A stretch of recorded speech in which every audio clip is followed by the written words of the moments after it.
Display of precision formation flying with not one nor two, but some 8 aircraft in tight formation. And as Doug works his way back in, we'll be directing our attention high and overhead as the smoke on formation team works their way in. They are flying home-built, experimental, kit-built aircraft. The Van's RV line of airplanes considered to be that of total performance. And now with well over 10,000 produced, they are some of the most high-performance, economical airplanes that in fact can be built at home, in your garage, in your hangar, or in some cases, your kitchen table. And while it might be officially tagged with experimental amateur built, much of the workmanship and craftsmanship of those builders often exceed the standards of what you might even expect off of a factory production lines.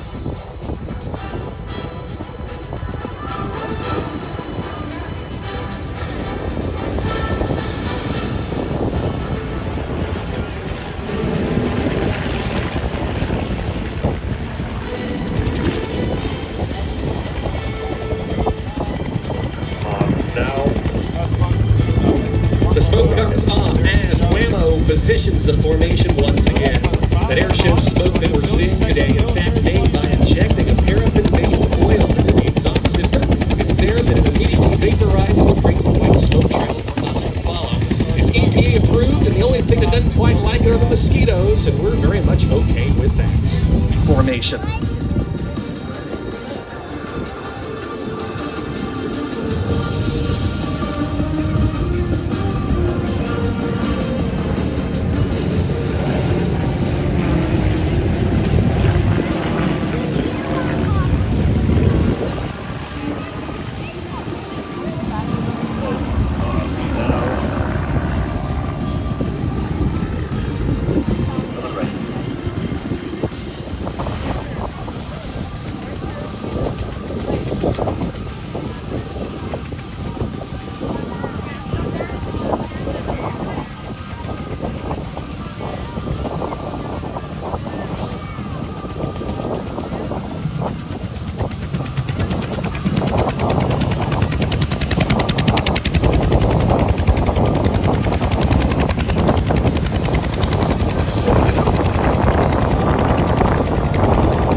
That is not an easy task, ladies and gentlemen, and we are seeing concentration at its finest to maneuver some 8 aircraft in close proximity. Let's put our hands together for the Smoke on Formation team.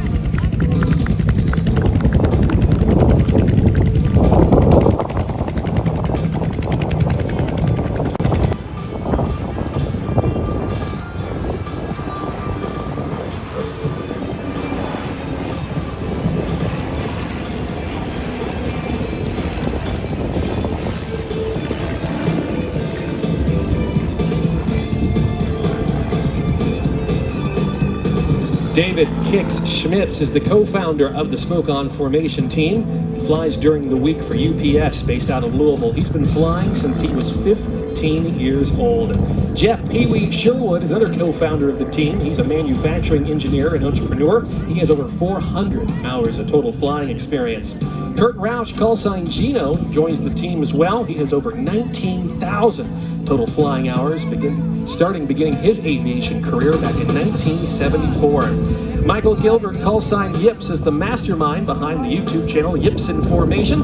He's accumulated over 500 hours of flight time, 430 of which are in his Van's RV6. Now, no two of these aircraft are alike. It's always a pretty cool opportunity to see all the different paint schemes and the configuration of these home-built aircraft. There are even stories of a particular gentleman who started building one of these airplanes in his basement, and after several years getting it all together, had to bring in some earth-moving equipment just to take down the wall, dig it out for its first ever flight.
Give them a big wave, everybody. They can see you, and they would love to see the animation from the crowd as well.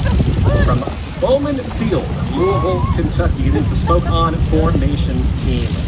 Well, right now, ladies and gentlemen, as our aircraft work their way back into their parking positions, it is time now for a first here at the Lake Cumberland Airshow. And from the 165th Airlift Squadron, the 123rd Airlift Wing of the Kentucky Air National Guard, based in Louisville, it is my pleasure to describe to you today's flyby demonstration of the mighty C-130J Super Hercules.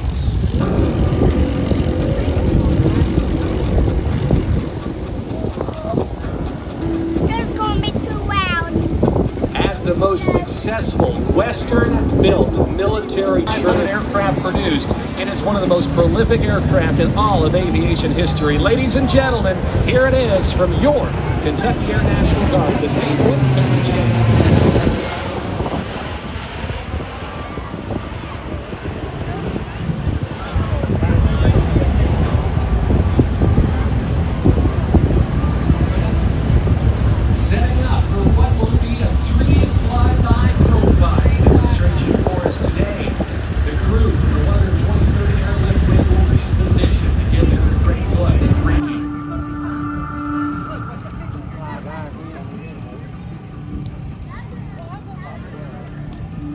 Inbound now from the right, and what they refer to as a simulation of an airdrop. You will indeed see the rear cargo ramp open, often deploying a variety of containers. And of course, personnel, not only from the rear, but also the side doors of this aircraft.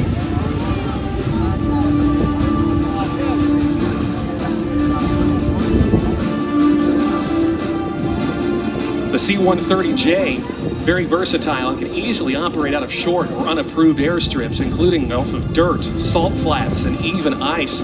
The C-130 also holds the record for the largest and heaviest aircraft ever to land on an aircraft carrier, and it did so without a tailhook. It was in October of 1963 that a C-130 performed an unusual test to see whether or not it could be done. And not only did it land on the USS Forrestal, it took off from it as well, and it did so some 21 times. That program to test whether or not the Hercules could be developed into a carrier onboard delivery platform, or COD, for the U.S. Navy. Operations. Setting up now for their last pass. Let's give a big wave to our Kentucky Air National Guard C-130J.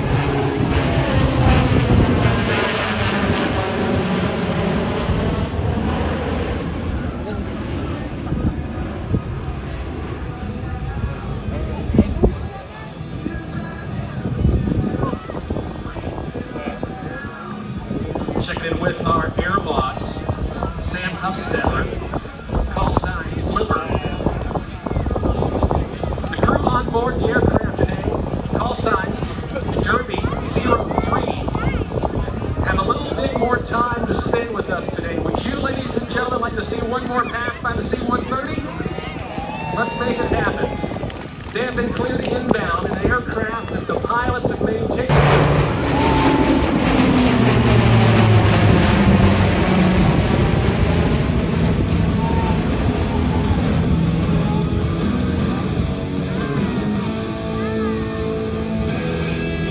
C-130J Super Hercules.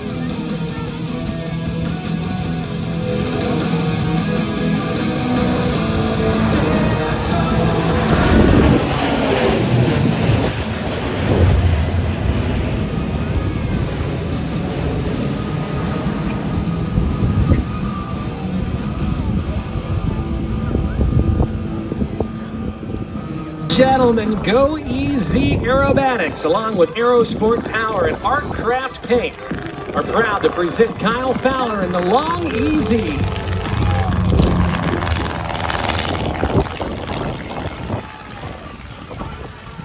Though it's not capable of aggressive aerobatics, the Long Easy more than makes up for it with its super unique style.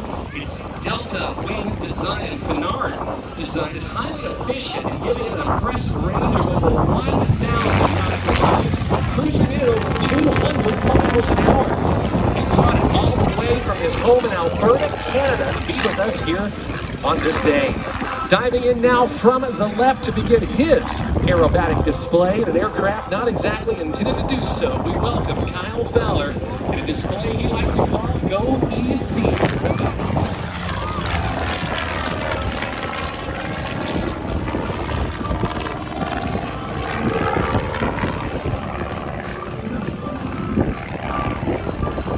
Kyle got started air shows at the age of 12 years when he started to announce for his dad, Ken Fowler, who flew a Harmon rocket on the air show circuit for many seasons. Today, Kyle's well in demand across the country, flying so many different kinds of aerial events, coast to coast, and this airplane he affectionately calls the Fowler plane.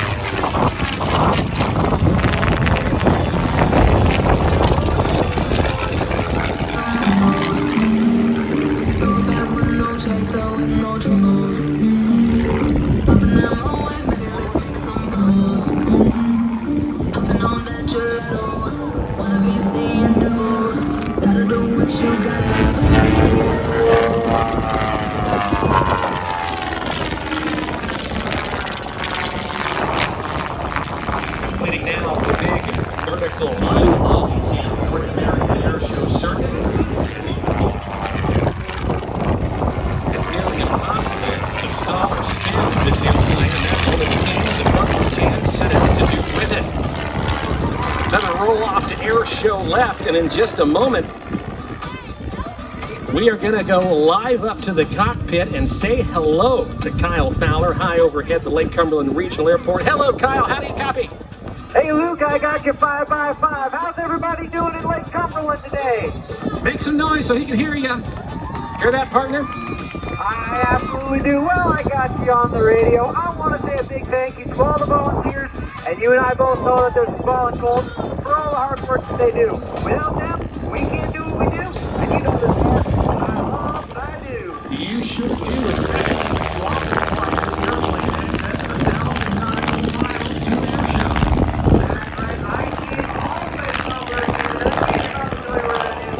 North of Montana. Luke, not coming around. I know. Very top side pass. Pretty cool.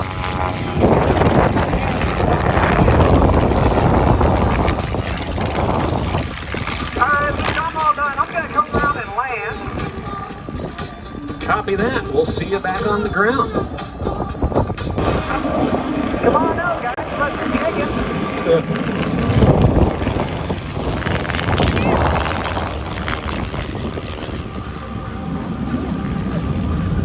Well, ladies and gentlemen, it is now Kyle Fowler in the long easy with two legacy Ford Mustangs on the runway out in front of us.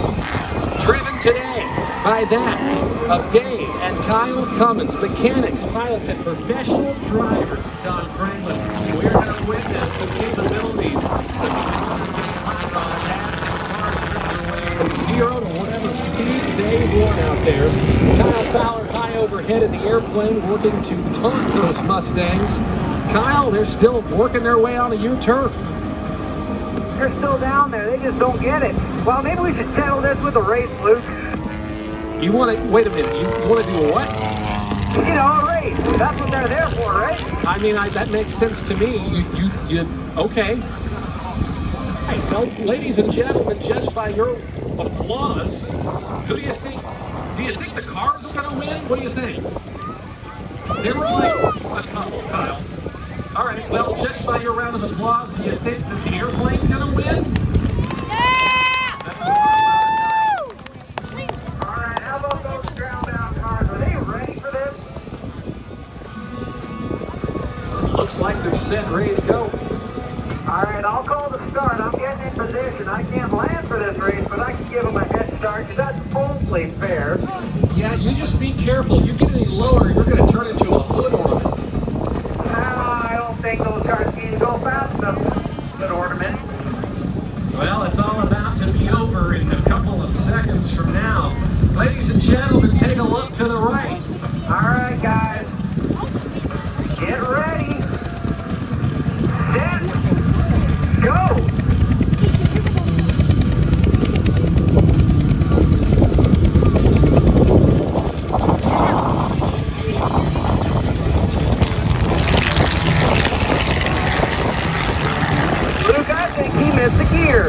I think he perhaps down-pedaled on that one, buddy.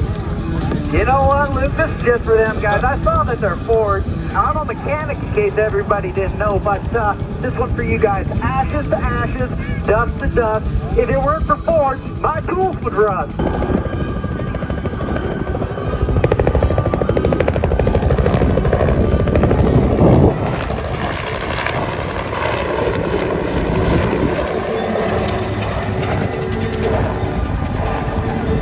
Ladies and gentlemen, it looks like the Cobra has located the downed pilot from the beeping sound from the downed pilot survival radio, and he's going in to take a closer look.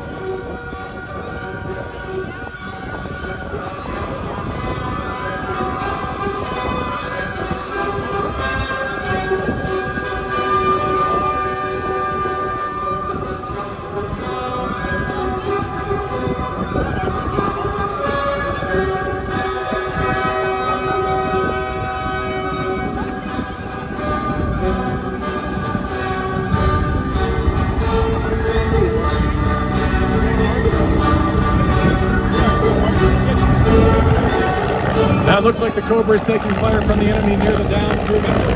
Notice how quickly the Cobra gets in position to re-engage the enemy.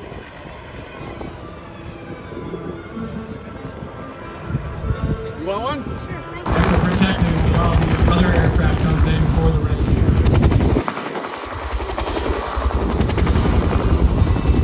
The Huey helicopters you see here today are real combat veteran aircraft which flew up hundreds of missions in Vietnam. You are witnessing combat veteran Army aviators flying actual Vietnam-era combat aircraft.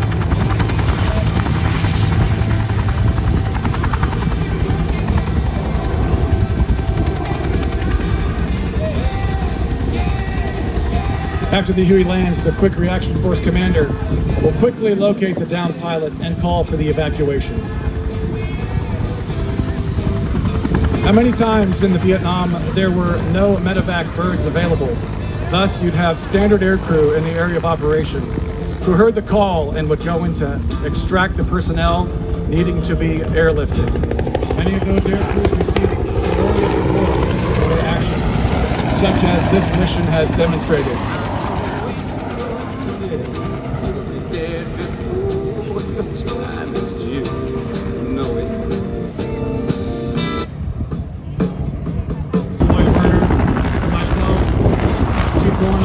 And Lieutenant Colonel retired U.S. Air Force Mike Needham.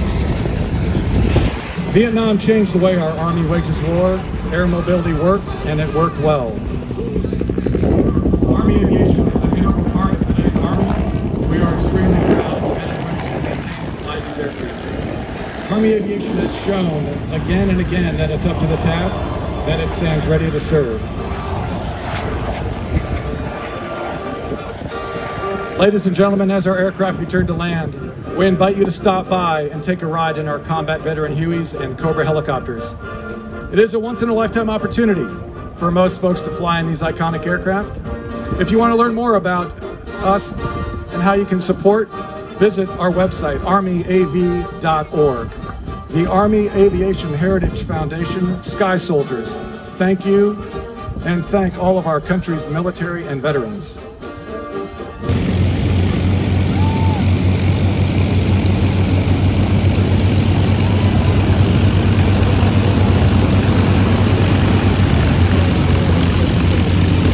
Coming down the line, a series of aileron rolls. Let's give Charlie Morris a big round of applause. An exceptional pilot, outstanding instructor as well. He teaches aerobatic courses as well as full-wheel instruction. Families at home at the airport, fine from Kentucky. He wants nothing more than his job. No matter what, dreams are attainable. Charlie showed once again a great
his grandfather established so many years ago. He also wants to thank the mentorship of Greg Coops, Buck Rose, and Nathan Hammond, and many others who have helped him get to this very moment. Charlie Morris from Pine Grove, Kentucky.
That America generated and produced over 300,000 aircraft. And today we fly these aircraft in salute to the greatest generation and to tell those stories of our veterans. In just a moment, we're going to be launching the B-51 Mustangs up to the air for their air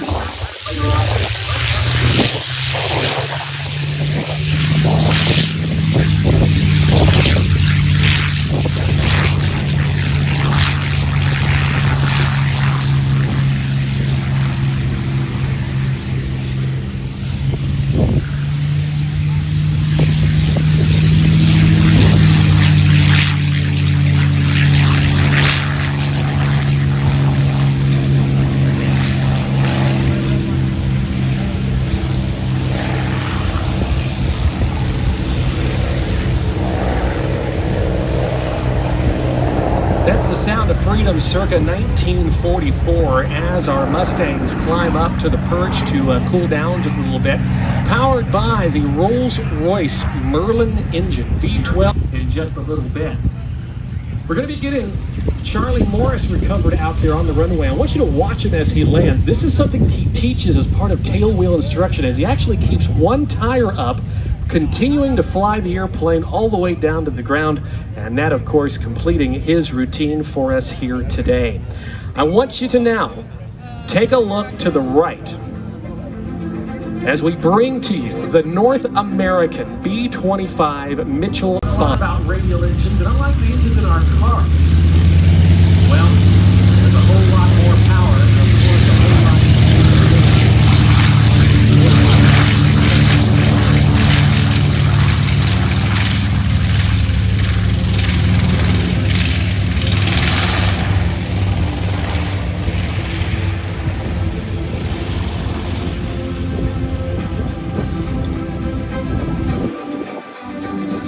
one of the 9,800 B-25s produced by North American Aviation.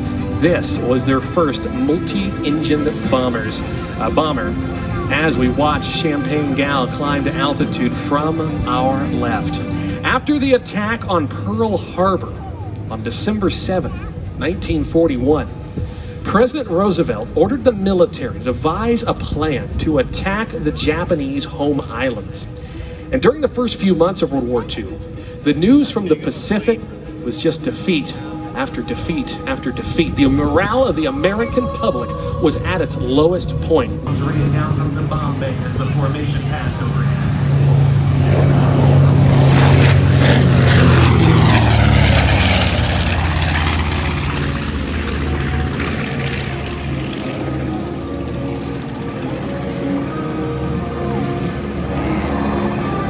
The B-25 was best known for its exploits during the European theater of operations as a medium-level bomber, often operating at altitudes of 10 to 12,000 feet. Aircraft inbound again from the left, 300 miles an hour. Here's the B-25.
Toyotetsu America, Eagle Contracting Company, First Southern National Bank, and Ski Wash Car Wash, the Lake Cumberland Regional Hospital, and Coca-Cola of Somerset. I want to extend a thank you to Harness Dental, Lake Cumberland Rentals LLC, EHA CPAs and Advisors, the City of Burnside, South Kentucky Rec, and Burnett Family Dental. Thanks to LB Schmidt and Associates, Chad Smallwood State Farm, Deaver Golf Cart Sales and Rentals, Limestone Manufacturing, Spida, Lake Cumberland Tourism, and of course to Don Franklin Family of Dealerships, the presenting sponsor of the 2024 Lake Cumberland Airshow.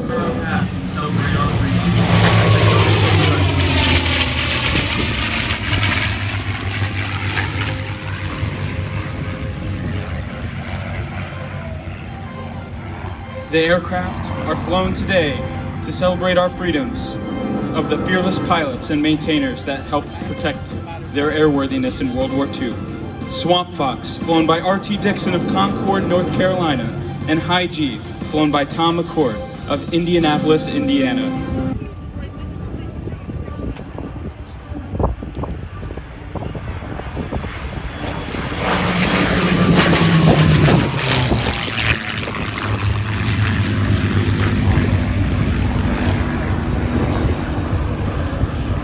Combined with its state-of-the-art laminar flow wing and powerful engine, the P-51 outflew every fighter in the Allied powers. And due to its wild success, the Mustang was flown by over 25 countries in its 35-year.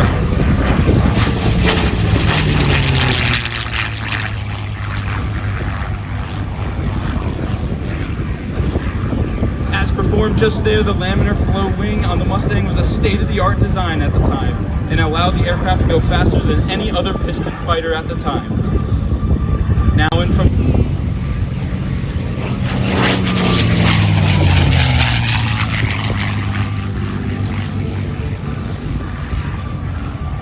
the laminar flow wing I've been talking about was unique because of its decreased drag. And if you get a chance to look at the P-51s while they're parked on the ground, you will notice how thin the wing is compared to other aircraft.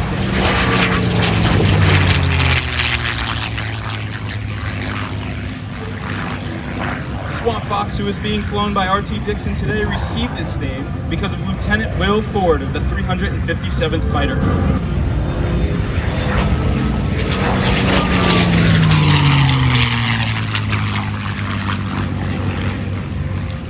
The P-51 High G and its paint scheme are a representation of the 343rd Fighter Squadron.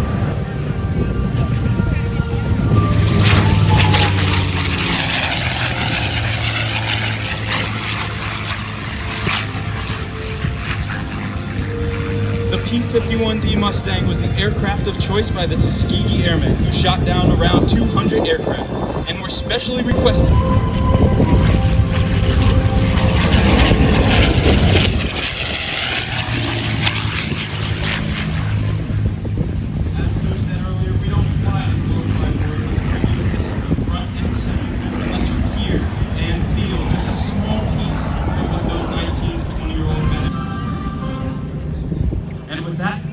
As we recover the P-51, I'd like to thank everyone, and Luke, back to you. Thank you very much indeed, ladies and gentlemen. A very big round of applause for the Mustangs. And let that extend as well to Robbie D. Virgillo from Somerset, New Jersey, for being with us and telling you all about the Cadillac of the Sky, the iconic P-51 Mustang.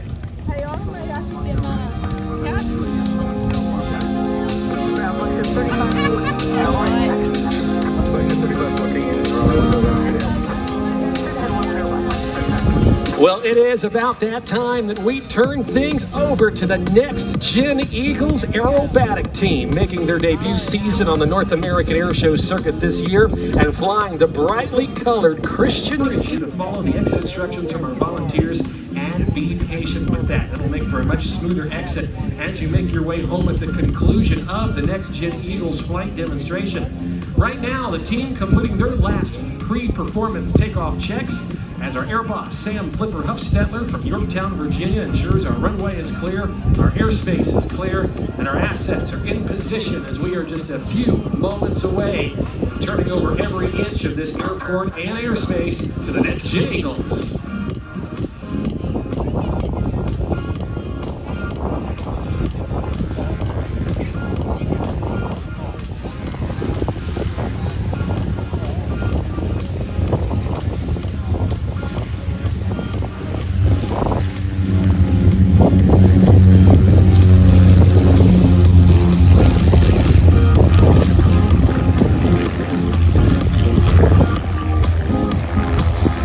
This is going to be an incredible performance with wingtip separation only about 3 feet apart between these two aircraft. The next Gen Eagles continuing the legacy and lineage of the Christian Eagle biplane as they stand in as the world's only Christian Eagle formation team, paying homage to the famous Eagles aerobatic team and the Iron Eagles aerobatic team before them. They're taking over the air show industry by storm in one of the tightest and most choreographed aerial displays of two-ship formation aerobatics any place.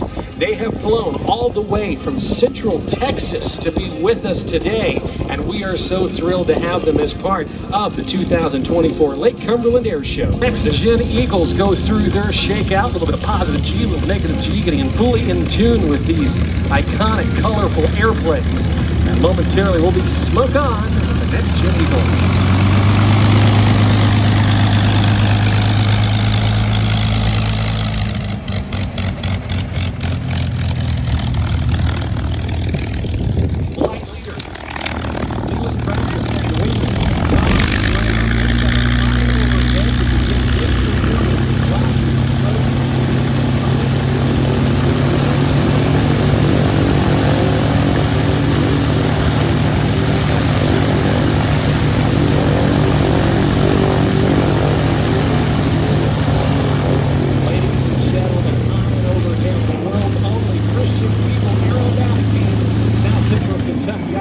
To you, the next Gen Eagles.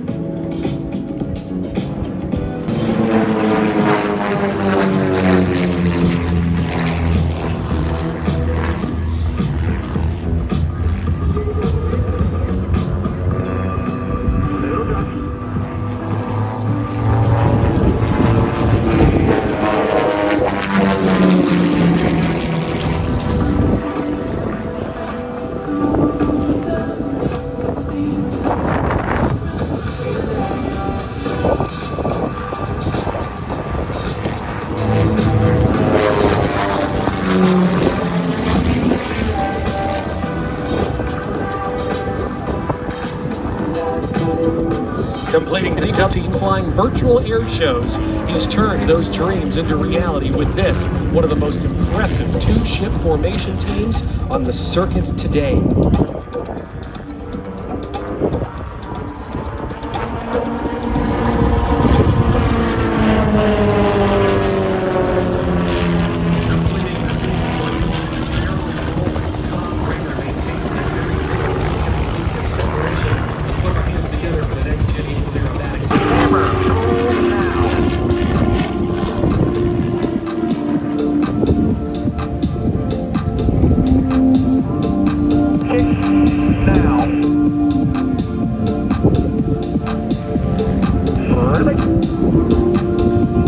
And there's the bombers by the next Gen Eagle aerobatic team. Let's